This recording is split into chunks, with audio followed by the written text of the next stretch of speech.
Alright.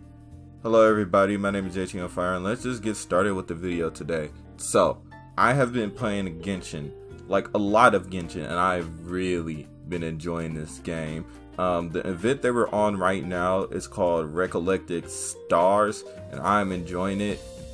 Basically, Genshin Impact is an RPG. If you haven't heard of it, it's pretty popular. It's like Breath of the Wild mixed with gacha. It's great. Right now, like I said, I'm on the event Unrecollected Stars. Okay.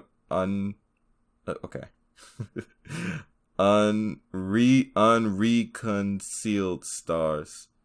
Well, I can't talk. But yeah, the new event just came out, and basically the summoning shards and basically this event currency gets us a whole bunch of cool new items. And I've been grinding on this game pretty much daily for hours on my Twitch, twitch.tv/JTOnFire. And yeah, it's been great. But I have one problem. I'm behind by a lot. So even though I've been playing this game for about 5 hours each day, I am only AR or Adventure Rank 27, and I just hit that in the process of making this video, and I am still very far behind, at least 20 Adventure Rank levels. And this has me thinking, as I'm grinding through this game, what is the meaning of being behind?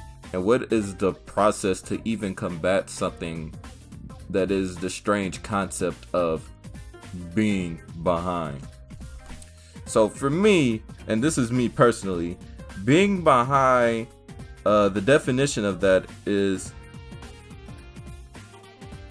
being behind in either knowledge and or stats and or story to the average daily player, so much so that the enjoyment of the game is altered. Now, I make sure I said everything very carefully here to encompass all of what it means to actually be behind, because this concept doesn't work the same in every single game. Like the game that I'm playing right now on the side, No More Heroes, is great. But however, I haven't beat No More Heroes 1 and 2 on the Switch yet.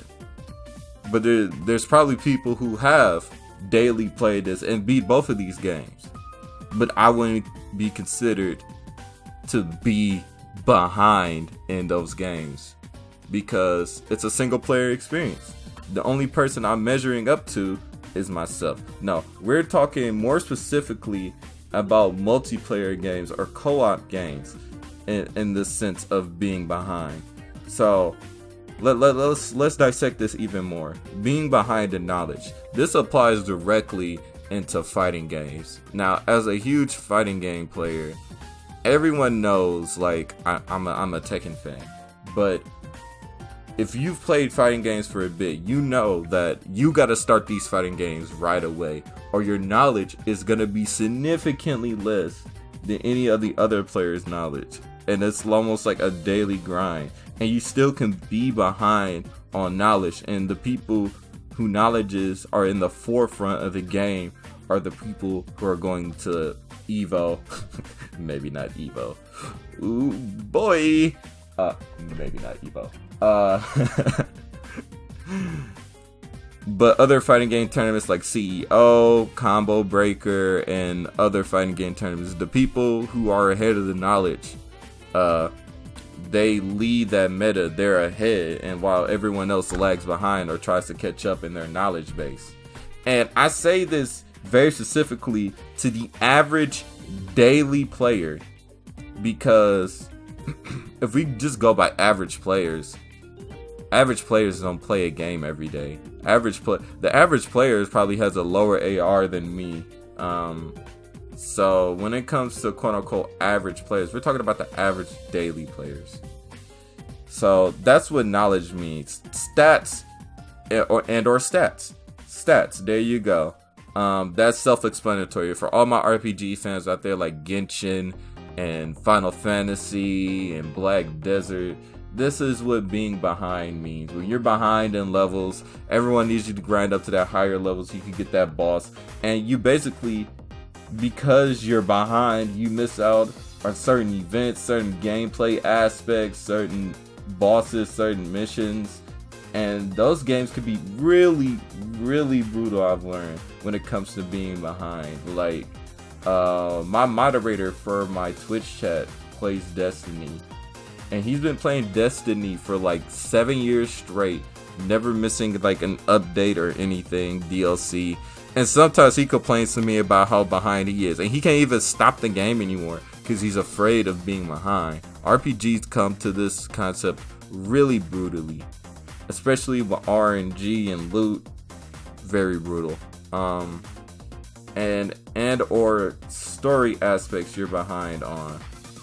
I.e., let's say a new video game comes out and you just haven't beaten it. I.e., No More Heroes, but you just lose out on some story aspects. Or let's say you're a Warframe player and there's some big news that's just dropped and everyone's on a certain part in the story and it's just been revealed and everyone's going crazy online. They're like, holy crap, the Warframes are actually Ninja Turtles, who are actually the Alibabas, who are actually priests from the Lord. Amen. And now you're just sitting here, you're like, wait, Warframes are people? They could be turtles? And you just miss all of the game because you're behind. And you miss out on certain things like that. But what are some ways that people have tried to counter being behind? One of them is money. So if you're in a gacha game, there are some games that let you skip ahead if you just literally pay enough money and you get all the levels and all the things that you want. And it's kind of scummy, but there you go. You just paid your way to get ahead, man. Yeah. Another way that games, and this is my favorite way, another way games incentivize to help players catch up if they're quote unquote behind is they incentivize quests or missions, or if this is a stat-based game, quests or missions to help players come back. So basically they're like these co-op friend quests for veteran players to help out newer players to get back into the game, i.e. Final Fantasy 14 new player quests that just help you really get back into the game. And the concept of like being behind is such a strange concept because to the average player, like I said before, they don't play a game every day. They pick up a game and they drop it and that's just it. But when you're really investing into the game and you're behind, it's a very, very weird, strange experience. And I'm not saying I'm complaining or mad that it's our faults that we don't invest as much time into the game. But I feel like more companies should invest more time into having a general. Okay, look, I'll be honest. I don't know what most companies can do about this. Being behind is a concept. Like, you should be rewarded for putting in more time, for putting in more effort, for grinding it out, for being there day one.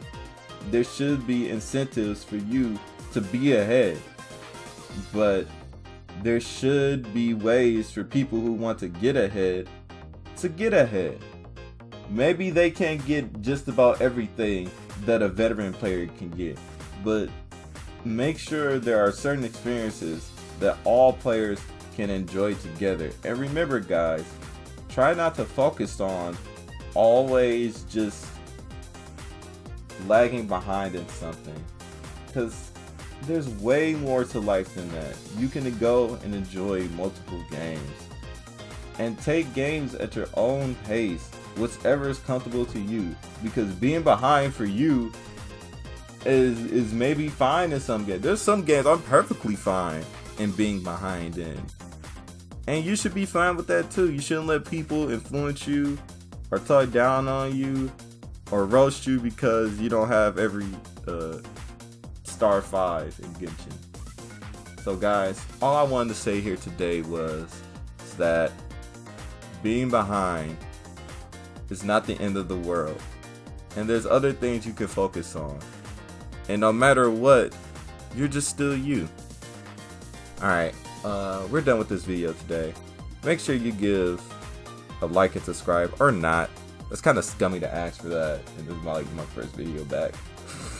Yeah, it's kind of scummy to ask for that. But yeah, just thank you for watching the video. And if you want to see more of me, or more consistently of me, go check out my Twitch at twitch.jt on fire and come talk to me, and we can have a luau or powwow or some shit. Alright, peace out guys, and remember, cherish life and remember death. Peace.